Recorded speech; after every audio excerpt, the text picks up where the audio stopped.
I'm Suzanne, and this video is going to be about Warriors 1 and Warrior 2. They're two poses that are practiced quite a bit in traditional or pretty much every yoga class that I know of. Of course, there's variations of them, but there's some very fundamental differences which are important to understand.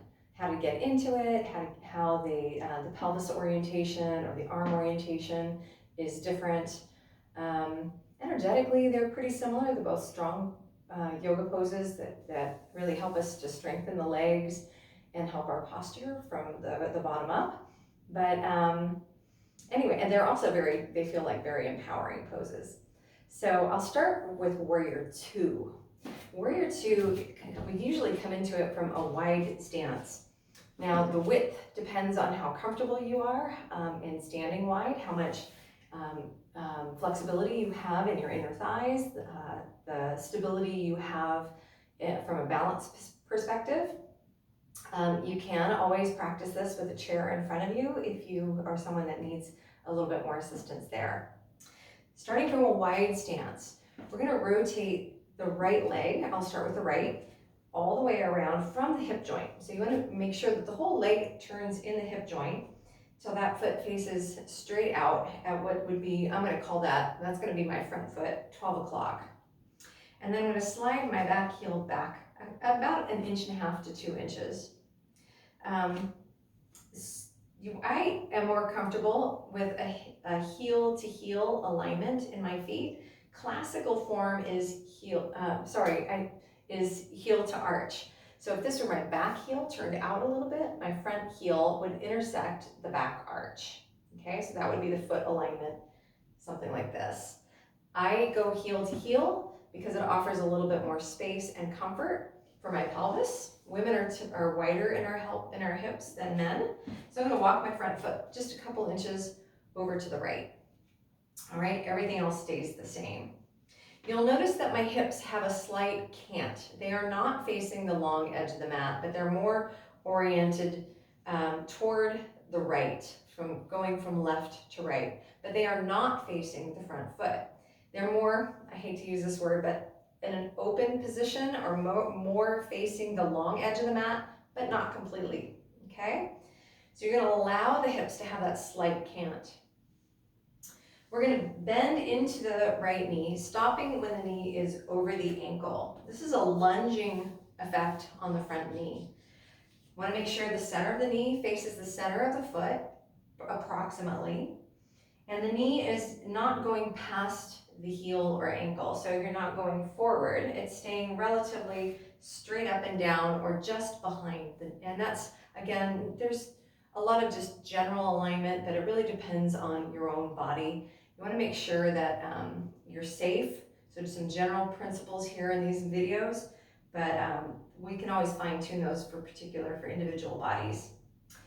I want to keep a sense of stability through the big toe joint or the mound of the big toe.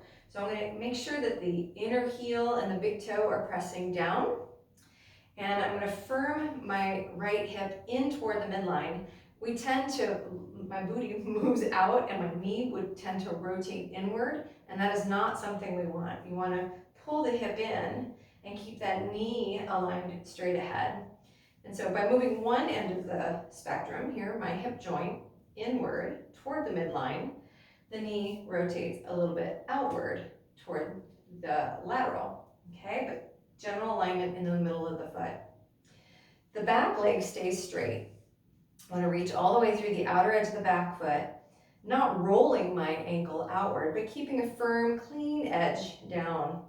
I want to lift my inner arch up while keeping the big toe joint and inner heel down on that foot as well. Okay, so the feet are active here. They're very much part of the pose.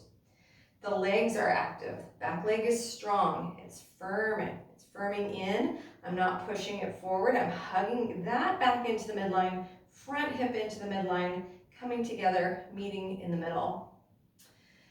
Shoulders stay right over the hips. So we have a tendency to lean forward. I'm even doing it myself right now. I want to keep the shoulders back over the hips. And then there's a rotation of the torso, Keeping that right knee where it is, you revolve the left rib cage away from the right knee, keeping the shoulders over the hips, okay? When you turn the chest, if you've got a lot of tension here, the knee might go with you. Keep the knee number one. Take care of your knee first. And then let the rotation develop over time. You'll get more freedom as you do more yoga, okay? And then we'll float the arms up about shoulder height, palms down, one forward, one back, reaching into that back arm as much as I'm reaching forward through the front arm. The gaze goes over the right middle finger. And you want to just make sure here that you're not pushing your ribs out, you're not pushing your hips forward. Soften your front ribs in and down. Keep your back leg nice and strong. Keep the front hip hugging in and soften your gaze over your right middle finger. Relax the tops of your shoulders down away from the ears. Soften your jaw, quiet the eyes. And then you just refresh like all of those points of awareness all the way through the pose. I realize this is a long hold, but make sure the big toe of your front foot is pressing down, the inner heel is grounded. Spread your toes. Keep the knee right in the center of your foot. I've done a lot of yoga, I still look. Make sure my knee is there. Firm my front hip in toward the midline, press my back thigh into the midline, reach into the outer edge of the back foot. Revolve my left rib cage away from my inner right knee. Soften the front ribs, relax the tops of the shoulders. Look straight out, maybe lower the chin a little bit, lengthen the back of the neck. And then when you're ready, you'll straighten your front leg, inhale, and then exhale, release your arms. You'll pivot the feet to the side, so turning my feet to the left. And then I'm just going to come out of this pose by heel toeing until I can walk my feet into mountain. So I'm just going to stop there. You have to repeat everything on the other side, obviously flipping the rights for the lefts. Okay, so that's warrior two. Warrior one, I'm going to show with the left leg being the front, okay? I will go through it and make sure I'm balanced here. So I'm going to start that facing the short edge of the mat rather than the long edge of the mat when I was in warrior two. I'm going to step my left foot forward and my right foot back. Again, you can use a chair on the sides or in front of you. Your front foot is at 12, your back toes are facing maybe 1 or 130. And again, I am heel to heel, or actually I'm probably a little bit closer to hip width distance apart. Hip width is a space of about 1.5 fists between your feet. So if I have both feet forward, about 1.5, I'm going to slide my right foot back or step my left foot forward, keeping my right foot in what I call the right lane and the left foot in the left lane. My back foot at an angle, my front foot facing straight on at 12. You'll notice my hips are oriented, again, on a slight cant. This time it's my left foot forward, so my hips are canting a little bit to the right. But the action is to orient that right outer hip a little bit forward.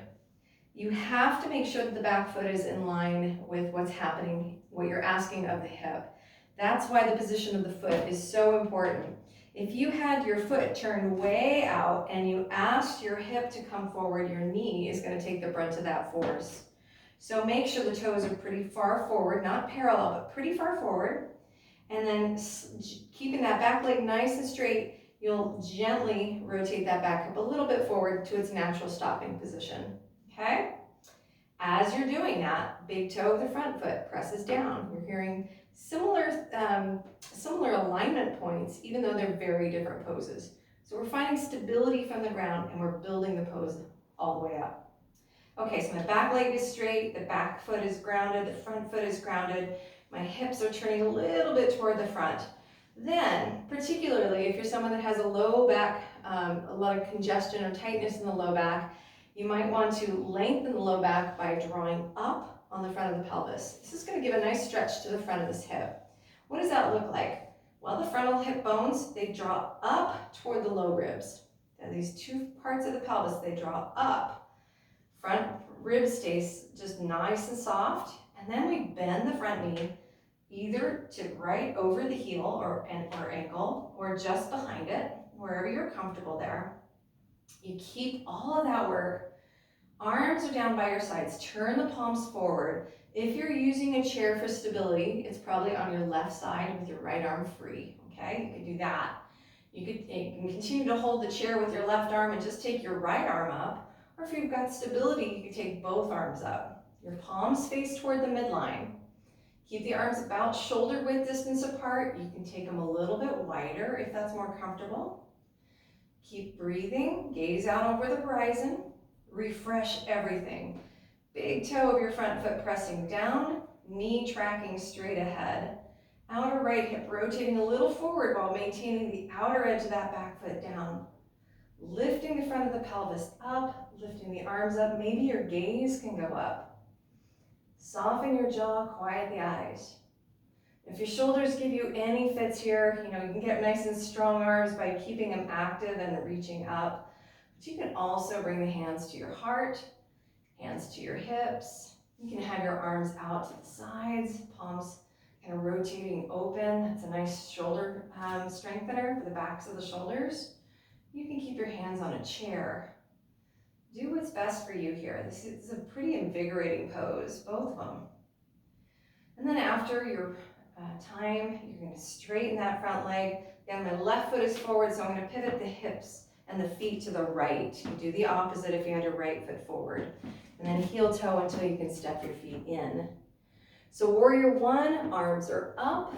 It's a lunge with the pelvis mainly facing in the same direction. Warrior two, much more open. There's still a cant to your hips. The arms are shoulder height and the gaze is over your front arm. So different poses, different alignments from the feet through the hips, through the arms. Two really great poses to build strength, stability, balance, and awareness. Stay soft, balance that effort with ease. Make sure you do both sides of the body. Do something, do your warrior twos together, do your warrior ones together, and then come to some neutral pose between them. You could do downward dog, you could do a wide-legged forward fold, maybe with a chair, or you could just practice mountain pose. Do something between the two before you do the other one. So warrior twos to warrior one is generally a little bit easier, but you can also do warrior ones to warrior twos. See how it feels in your body. So I hope that was helpful for you, and let me know if you have any questions, and happy practicing. Thanks so much for watching. Namaste.